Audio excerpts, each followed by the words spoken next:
Hello everyone, this is Pranjal and you are watching Pathshala Rishikesh. तो आज बात कर रहे हैं हम उत्तराखंड पुलिस एसआई के पेपर की कि क्या स्ट्रेटजी हमें पेपर में लगानी चाहिए। क्या कट ऑफ हो सकती है कि इतना तो सेफ स्कोर रहने ही वाला है, और अंतिम जो ये कुछ दिन बाकी हैं इसमें ऐसा क्या कर दें कि हमारा स्कोर बढ़ने लगे। मेरा स्कोर कम आ रहा है तो क्या कुछ मैं कर सकता हूं।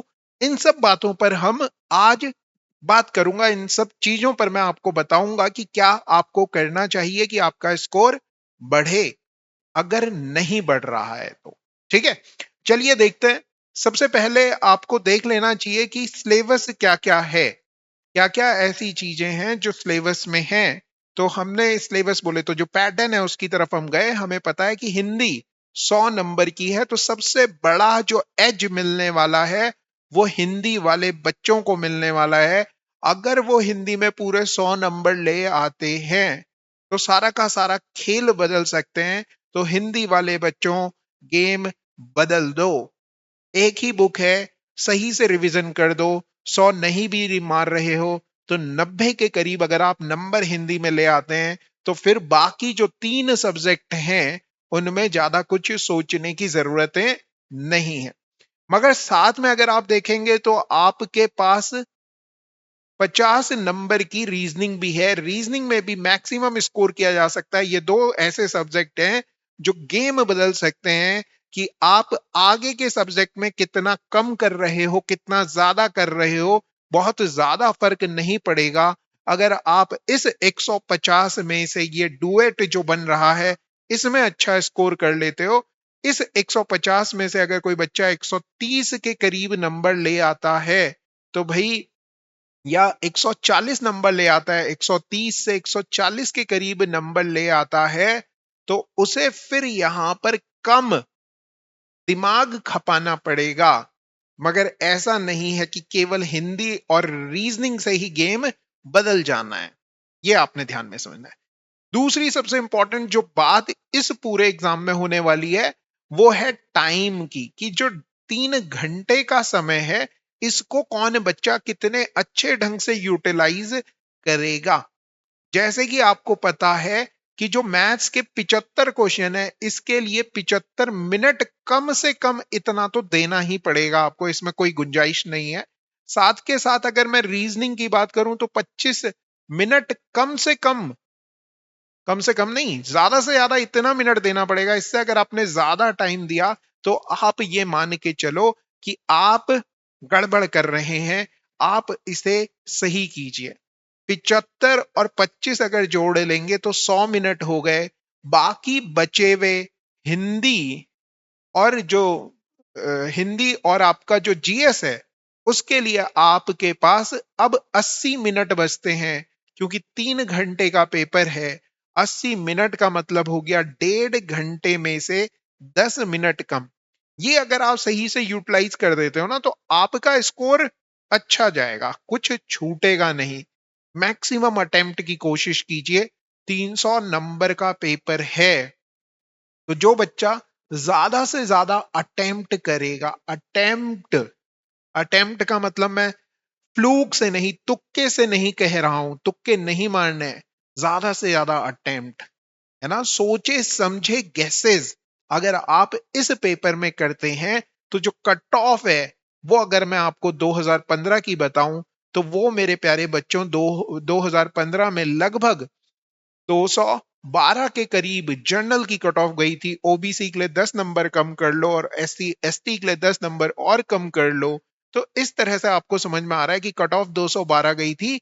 जो पैटर्न दुनिया में हमेशा चलता रहा है कि 70% के करीब अगर आपका स्कोर है, 70%, और 300 का 70% लगभग लगभग लगभग क्या 210 नंबर के करीब होता है।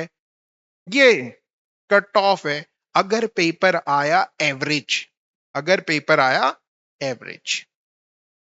अगर एक एवरेज पेपर है तो 210 नंबर तो कट ऑफ कम से कम जाएगी ही जाएगी। अगर पेपर थोड़ा सा मॉडरेट से ऊपर चले गया, थोड़ा हार्ड की तरफ चले गया, तो कट ऑफ सरक सकती है नीचे और पेपर अगर इजी की तरफ शिफ्ट हो गया तो 210 नंबर से ऊपर की तरफ कट ऑफ जाएगी। कट ऑफ का मतलब ये है कि कम से कम इतना नंबर तो आपको चाहिए कि आप फाइट में बने रहें, आपका नाम लिस्ट में आ जाए कहीं ना कहीं। तो इस चीज का आपने ध्यान रखना है, ठीक है। ये तो हो गई टाइमिंग की बात कि आपने टाइम कितना किस में देना है। ये बिल्कुल गलती ना करें कि मेरी मैथ्स अच्छी है तो मैं मैथ्स पूरे पेपर में मैथ्स ही कर रहा हूं, मेरी हिंदी अच्छी है तो मैं पूरे पेपर में हिंदी कर रहा हूं, एक सेक्शन छोड़ रहा हूं। कोई भी बच्चा अगर इस तरह का है कि वो कोई एक सेक्शन छोड़ रहा है तो वो अपने आप से ये सवाल पूछे कि अगर मैं एक सेक्शन छोड़ रहा हूं तो क्या मैं बाकी 3 सेक्शन में 100% स्कोर कर रहा हूं। तो वो कर सकता है भैया, वो बच्चा कर सकता है। वो बाकी 3 सेक्शन में अगर 100% स्कोर कर रहा है तो चांसेस हैं कि वो गो थ्रू हो जाए। मगर वो सेक्शन जो वो छोड़ रहा है वो हिंदी नहीं होना चाहिए, हिंदी तो उसे करनी ही करनी है।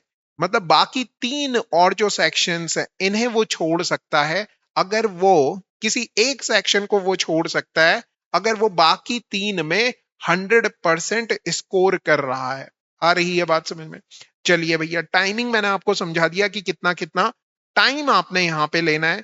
इसके बाद जो सबसे इंपॉर्टेंट बात है कि अगर मैं एक जीएस स्टूडेंट हूं, अगर मैं एक जीएस स्टूडेंट हूं, दोनों स्टूडेंट के हिसाब से मैं आपको स्ट्रेटेजी बताऊंगा। अगर मैं जीएस स्टूडेंट हूं तो जीएस, हिंदी और रीजनिंग, ये 3 चीजें मेरी हैं, मेरे हाथ में हैं। और इन तीनों के अगर आप नंबर देखें, 100 नंबर यहां पर है, 50 नंबर यहां पर है, और यहां पर अगर देखें तो 225 नंबर का खेला मेरे पास है।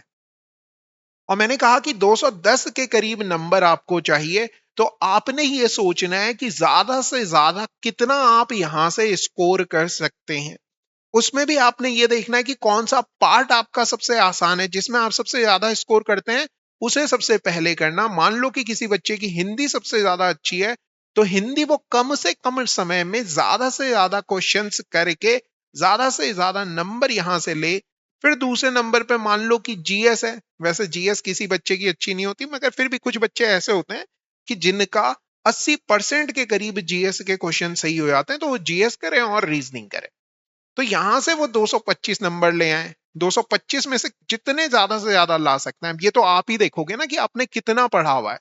फिर आपके लिए मैथ्स आती है और मैथ्स में आपके जो 75 क्वेश्चन हैं, कुछ ना कुछ तो करोगे यहाँ पे। कम से कम 30 से 40 क्वेश्चन यहाँ पे भी करना। इस इट मींस कि अगर आपने 40 यहां कर दिए तो 210 में से वो 40 ही हटा लेना। तो मतलब 180 के करीब नंबर आपको इन तीनों सब्जेक्ट में चाहिए 225 में से। मैथ्स में जितने कम करोगे, जितने करोगे उतने ही नंबर यहां कम चाहिए, ठीक है। इसी तरह से अगर आप एज अ मैथ्स स्टूडेंट सोचे तो भैया आपके पास मैथ्स है, रीजनिंग है, हिंदी है, तो गेम तो वही हो रहा है फिर से, 225 नंबर आ रहे हैं। मगर आपके पास मैथ्स की पावर है, ये याद रखना। मैथ्स की पावर है, किसी बच्चे के जीएस में उतने नंबर नहीं आ सकते जितने किसी बच्चे के मैथ्स में नंबर आ सकते हैं। तो मैथ्स अगर अच्छी है तो मैथ्स में ज्यादा से ज्यादा अटेम्प्ट करने की कोशिश करना, ये तो आप करोगे। और फिर मगर टाइम भी कम लेना है, ऐसे नहीं 225 यहां पे। फिर जीएस में आप कितना कर सकते हो? अब आप मैथ्स वाले बच्चे हो और जीएस में सोच रहे हो तो जीएस में क्या 30 से 40 कर सकते हो, तो गेम बराबर हो जाएगा। ज्यादा फर्क नहीं पड़ेगा कि आप मैथ्स वाले हो या जीएस वाले हो। इतनी बात समझ में आ गई सबको? ये बातें क्लियर हो रही हैं कि क्या करना चाहिए। मैं ये मान के चल रहा हूं कि 210 नंबर पर कट ऑफ जानी चाहिए। इसका ये मतलब नहीं है कि आप इसी को टारगेट करें और आप केवल 210 ही अटेम्प्ट करें। मैं ये बिल्कुल नहीं कह रहा, मैं ये कह रहा हूं कि आप 300 अटेम्प्ट करें और 300 अटेम्प्ट करके 210 पे आके गिर जाएं तो दिक्कत नहीं है, सही है, ठीक है ना। अटेम्प्ट ज्यादा से ज्यादा करने हैं। कोई ऑप्शन अगर आपको ऐसा लग रहा है जिसमें 2 ऑप्शन में कंफ्यूजन है, 2 में से एक हो सकता है, तो वहां पर रिस्क लेना ही लेना है। कोई और गुंजाइश आपके पास नहीं है। ये नहीं सोचना है कि नेगेटिव मार्किंग है तो नहीं, मैं नहीं करता। नहीं, आपको करना ही करना है। नेगेटिव मार्किंग आपका कुछ नहीं बिगाड़ सकती। अगर आप इस तरह से दो ऑप्शन वाले को, ए और बी, अगर इन दोनों में से एक लग रहा है कि एक आंसर है तो टिक जरूर करके आना है भैया। ये ध्यान रखना है, ये मेरी बातें मार्क कर लेना कि इस तरह से आपने करना है और आप पाएंगे कि आप कट ऑफ क्लियर कर रहे हैं। ठीक, आगे बढ़ते हैं। आगे कट ऑफ की बात देख ले तो कट ऑफ भैया हमने बता दी है कि 210 नंबर के करीब 2015 में रही थी, जो कि लगभग 70% के करीब है। और अभी भी जितने एग्जाम चल रहे हैं उसमें एवरेज 70% के करीब रहती है। अब पैटर्न पे डिपेंड करता है, नंबर ऑफ वैकेंसी पे डिपेंड करता है कि थोड़ा सा ऊपर हो जाती है तो 75% तक जा सकती है ना। पेपर का लेवल पे डिपेंड करता है कि कट ऑफ ऊपर जाएगी नीचे जाएगी, मगर 70% जाएगी क्योंकि ये पेपर बहुत ज्यादा बड़ा है। तो जितना ज्यादा बड़ा पेपर होगा, जितना लेंथी पेपर होगा, वो अपने आप को एवरेज करने की कोशिश करेगा, कम करने की कोशिश करेगा, कट ऑफ नीचे लाने की कोशिश करेगा। तो ये उसका बिहेवियर है। ये अगर मैथ्स की भावनाओं से समझो तो स्ट्रेटेजी क्या होनी चाहिए, ये बहुत ज्यादा इंपॉर्टेंट है कि अभी स्ट्रेटजी क्या होनी चाहिए। एक स्ट्रेटजी तो मैंने आपको टाइम के हिसाब से बताई कि कितना कितना, कम से कम, मतलब ज्यादा से ज्यादा इतना टाइम आपने लेना है, उससे ज्यादा टाइम लेकर के टाइम खराब मत करना। ठीक है, क्योंकि 3 ही घंटे हैं। स्ट्रेटजी अभी के टाइम पे, मान लो कि आप जीएस स्टूडेंट नहीं हो और आप लूसेंट में बहुत सारी चीजें छोड़ते हुए चल रहे हो। मान लो कि पेपर आ गया आसान, पेपर आ गया क्या मेरे प्यारे बच्चे, इजी आ गया। ज्योग्राफी का कोई बहुत ही आसान सा क्वेश्चन आया, लेकिन क्योंकि आपने पढ़ा हुआ नहीं है, इजी था लेकिन पढ़ा हुआ नहीं है, तो ये क्वेश्चन आप नहीं कर पाओगे। तो ये गलती मत करना कि अगर पेपर आया इजी और आपने वो टॉपिक नहीं पढ़ा हुआ है, तो आपसे बड़ा बेवकूफ उस टाइम पे कोई और फील नहीं कर रहा होगा कि यार इतना आसान क्वेश्चन मैंने क्यों नहीं पढ़ा। मान लो कि ज्योग्राफी का कोई बहुत ही आसान सा क्वेश्चन आ गया, बहुत ही, कि दुनिया की सबसे ऊंची चोटी कौन सी है, सबको पता है माउंट एवरेस्ट है। मान लो इतना ही आसान कोई क्वेश्चन आ गया और आप ये क्वेश्चन देख के नहीं जा रहे हो, क्योंकि आपने तो ज्योग्राफी छोड़ी हुई थी। जैसे ही आपने देखा ज्योग्राफी का क्वेश्चन, आपने स्किप कर दिया, आपने बोला मैंने तो पढ़ी नहीं है। इसी तरह से हिस्ट्री का कोई आसान सा क्वेश्चन आया और आपको लगा अरे यार मेरे को तो हिस्ट्री आती नहीं है, ये तो मैं छोड़ ही दूंगा। तो ऐसी बेवकूफी मत करना। पेपर में जब भी आप जाएं तो सिलेबस पूरा घूमा हुआ होना चाहिए। पूरा घूमे हुए का मतलब जो भी आपकी बुक थी जिससे आपने पूरे साल भर पढ़ा, उसे एक बार गो थ्रू जरूर कर लेना। ये मेरी आपसे हाथ जोड़ के विनती है मेरे प्यारे बच्चों। बाद में ये मत कहना कि सर अरे मैं तो वो वाला टॉपिक छोड़ के गया था, वो एग्जाम में आ गया और हो गया काम खराब। ये मत करना। सेम हिंदी में भी होना है, रीजनिंग में भी होना है और मैथ्स में भी होना है। अगर पेपर आया आसान तो भैया उसमें वो वाले बच्चे तो निपट जाएंगे जो सिलेबस कंप्लीट नहीं करते, जिन्होंने कुछ टॉपिक छोड़े हुए हैं, कुछ सब्जेक्ट छोड़े हुए हैं, उनका गेम हो जाना है खराब। और अगर पेपर आया हार्ड, तो इस तरह के पेपर कभी हार्ड नहीं आते, क्योंकि अगर पेपर आ गया हार्ड तो भैया हार्ड चीज सबके लिए बराबर होती है। एक बात बताओ कि हम पूरी दुनिया में से कितने लोग चांद पर गए हैं। आप बोलोगे हार्ड काम है, नहीं, मैं भी नहीं गया, मैं भी नहीं गया, मैं भी नहीं गया, कोई भी नहीं गया है। तो पेपर हार्ड आने के चांसेस होते हैं बहुत कम। इसीलिए पेपर हमेशा मॉडरेट रखा जाता है, ताकि जो कट ऑफ है कुछ बच्चे तो क्लियर करें। हार्ड पेपर कर देंगे तो सबके नंबर अगर बराबर आ जाएंगे तो एक ही स्कोर होगा, उसी पे सारे बच्चे फंसे हुए होंगे। तो ये पॉसिबल ही नहीं है कि पेपर आ जाए हार्ड। पेपर आएगा ही आएगा आसान, ये बात ध्यान में रखना। और आसान क्योंकि पेपर आ रहा है तो मेरी ये वाली बात ध्यान में रखना कि भैया आपका सिलेबस, जिस बच्चे का भी सिलेबस कंप्लीट होगा वो इसे गो थ्रू कर देगा, उसका ये एग्जाम निकल रहा है। और आप ये बेवकूफी मत करना कि ये वाला पोर्शन मैं छोड़ के जा रहा हूं, मैं हिंदी नहीं पढ़ के जा रहा हूं, मैं रीजनिंग नहीं पढ़ के जा रहा हूं, मैं रीजनिंग का ये टॉपिक नहीं करके जा रहा हूं। 5-7 दिन है अपने, 12, 14, 15, 16 24-24 घंटे का टाइम है, 5-7 घंटे सो और सारा का सारा समय इस चीज पे कंप्लीट यूटिलाइज कर दो कि भैया तुमने झोंक दी है जान कि अब या तो पेपर निकलेगा तो पेपर निकलेगा और तुम्हारा ही निकलेगा, इस चीज का ध्यान रखना। आ रही है बात समझ में? एक ही स्ट्रेटेजी है, स्ट्रेटेजी केवल एक ही है कि पेपर नहीं आना है हार्ड और आपने सिलेबस एक बार घुमाना है, ये जो वीक है आपके पास इसमें। ठीक है, क्या सेफ स्कोर है ये मैं बता ही चुका हूं कि कम से कम 210 नंबर का मतलब ये नहीं है कि 210 ही अटेम्प्ट करो, ऐसी बेवकूफी मत करना। अटेम्प्ट ज्यादा से ज्यादा करना, जितने ज्यादा आप सही कर सकते हो, गलत नहीं कह रहा हूं मैं, सही तुक्के नहीं मारने हैं मगर गैसेस मारने हैं। ठीक है, गैस अलाउड है, तुक्के अलाउड नहीं है। अंतिम दिनों में क्या करें, ज्यादा सा ज्यादा, ज्यादा से ज्यादा रिवीजन करें, रिवीजन करें। ये गलती बिल्कुल ना करें कि मैथ्स नहीं कर रहे वहां पेन नहीं चलेगा, अदरवाइज रीजनिंग नहीं कर रहे पेन नहीं चलेगा, चीजें सोच नहीं पाओगे। तो मैथ्स और रीजनिंग लास्ट डे तक करते हुए चलनी है ताकि वहां पर आपका हाथ खुला हुआ हो, पेन चलाने में दिक्कतें ना हो, ठंड ना लग रही हो हाथ को, कि ऐसे फील ना हो रहा हो कि यार क्वेश्चन हो ही नहीं पाया, हाथ नहीं चल पाया वहां पे। आ रही है बात समझ में? तो ये चीज आपने अप्लाई करनी है, ये सारी चीजें आपने देख लेनी है, समझ लेनी है। मैं बहुत दिल से चीजें कहता हूं, दिल से बताता हूं, दिल से बता रहा हूं। तो जो भी बच्चा इस तरह से ये स्ट्रेटजी फॉलो कर रहा है, करेगा, वो भैया सिलेक्शन ले जाएगा। और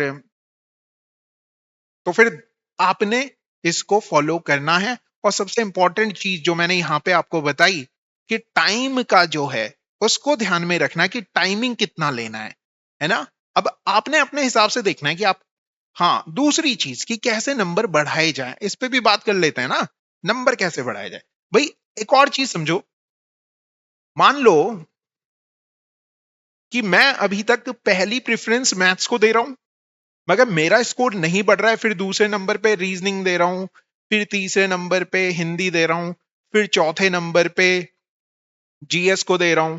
ठीक है, इस तरह से इस स्ट्रेटेजी से मेरे नंबर नहीं बढ़ रहे।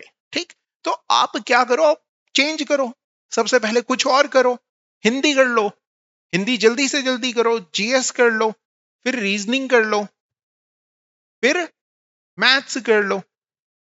आगी बात समझ में? तो ये आपने चेंज करके देखना है। हो सकता है कि क्या पता आप मैथ्स में अच्छे ना कर रहे हो, जिस वजह से आपकी रीजनिंग हिल जा रही हो, हिंदी हिल जा रही हो, जीएस हिल जा रही हो। क्या पता आप हिंदी पहले कर लें तो हिंदी पहले करने से आपको कम से कम ये वाली वाइब आ जाएगी कि यार मेरे 100 क्वेश्चन तो कर लिए ना मैंने पेपर में, 100 क्वेश्चन कर लिए, जीएस के मैंने 75 क्वेश्चन कर लिए, मतलब पढ़ लिए। अब बस रीजनिंग और मैथ्स ही तो करनी है। रीजनिंग में 50 क्वेश्चन है, इसमें 75 क्वेश्चन है, तो इस तरह से करें। आ रही है बात समझ में? तो ये आप पे डिपेंड करेगा कि क्या चीज आपको पहले करनी है और क्या बाद में करनी है। ये कॉम्बो अपना सही से बैठाओ, इस कॉम्बो की वजह से भी नंबर बढ़ या घट सकते हैं। आपने अपने हिसाब से डिसाइड करना है ना? मगर मेरी मानो तो वो चीज सबसे पहले करना जिसमें आप सबसे धुरंधर हो और जल्दी से जल्दी कर सकते हो। किसी बच्चों, कोई बच्चा अगर मैथ्स में धुरंधर है, मैथ्स करने के बाद उसे लगता है कि सुकून मिल गया, चलो मैंने मैथ्स उड़ा दी, अब तो मैथ्स का कोई काम नहीं रहा, तो वो मैथ्स को पहले ही करे। ठीक है, तो ये चीज का आपने ध्यान रखना है और पढ़ते रहिए, करते रहिए। जो भी आपने साल भर पढ़ा है उसे रिवाइज जरूर करो, है ना? हाथ पैर छोड़ देने से ये नहीं होगा कि नहीं अब तो नहीं हो पाएगा, ये गलत वो हो जाता है कि मैंने हिंदी छोड़ दी, अब ना ना ना, ये नहीं, मैंने मैथ्स छोड़ दी, नहीं, मैंने रीजनिंग छोड़ दी, ये बिल्कुल भी ना करें। और जो आपको सही लगता है स्ट्रेटजी में से उसे फॉलो करो, है ना? मैं ये नहीं कह रहा कि नहीं बिल्कुल यही करना है। आपका अगर स्कोर बढ़ रहा है तो जिस चीज पे आप स्ट्रिक हो उसको फॉलो करो, मगर कुछ चीजें तो आपको माननी ही पड़ेंगी कि सिलेबस एक बार गो थ्रू जरूर कर लेना। रीजनिंग का जो टॉपिक है, मैथ्स के जो टॉपिक हैं और हिंदी के जो टॉपिक हैं। और फिर आप एक और चीज देखो ना, जब आप मॉक दे रहे हो तो मॉक में आप देखो कि आपका किस चीज में नंबर कम आ रहा है, उस चीज को थोड़ा ज्यादा करो, उस चीज को थोड़ा अच्छे से कर लो, उस चीज को देखें कि कहाँ पे क्या चीजें और की जा सकती हैं, 5-10 मिनट ज्यादा दें उसमें। और एग्जाम टाइम पे वैसे भी हर बच्चे की जो एफिशिएंसी होती है, कार्य क्षमता होती है, वो बढ़ जाती है।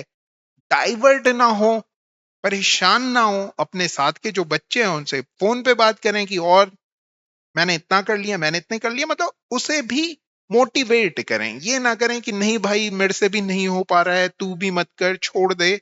ना ना ना ना, ये वाला नहीं।